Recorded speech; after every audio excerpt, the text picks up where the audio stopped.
Mga do, may mga kakaiba tayo ditong root crops. Ito ube, ito kamote, ito turmeric, ito ano akala niyo dito sibuyas, hindi to sibuyas. May naligaw, luya, papalayan. Yan mga tumutubo pag biyon mo sa lupa. Ito rin. Ngayon labas tayo dito, andito yung mga sibuyasan natin. Ito yung mga sibuyas.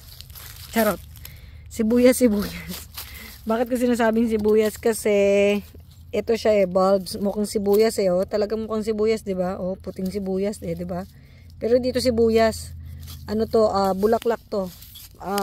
Ibang uri siya ng bulaklak. Ito yung daffodils. So, ngayon ay December, springtime. Yung sibuyas mo, di mo naman kailangan ibaw ng malalim yan. Ganyan, ayan. Kasi puro buhangin lang naman dito. Pabayaan mo siyang ganyan. Ito dito tayo sa mas mabilis sukayin. Kasi ito bagong baong ko lang to dito. Ito. Baon mo lang siya dyan para hintayin mo lang siyang tumubo after few months or weeks.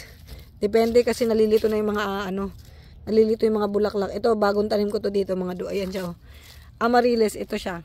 Pag nagbulaklak. Ayan siya oh. De. Oh. Ayan siya. Malaking sibuyas. Charot. Sibuyasan. Ayan siya. Ito na ulan lang nagbulaklak to. Ito yung sumunod. Tapos mayroon tayo dito ngayon. Mura to sa Walmart ngayon. So, doon nyo bilhin sa Walmart. Ito, $5 lang. Uy, huwag natin galawin kasi delikado pag nagalaw siya. Yung isang amaryllis doon medyo namatay. Hindi, namatay din. Nalito siya eh. Pero ito, medyo hindi nalito.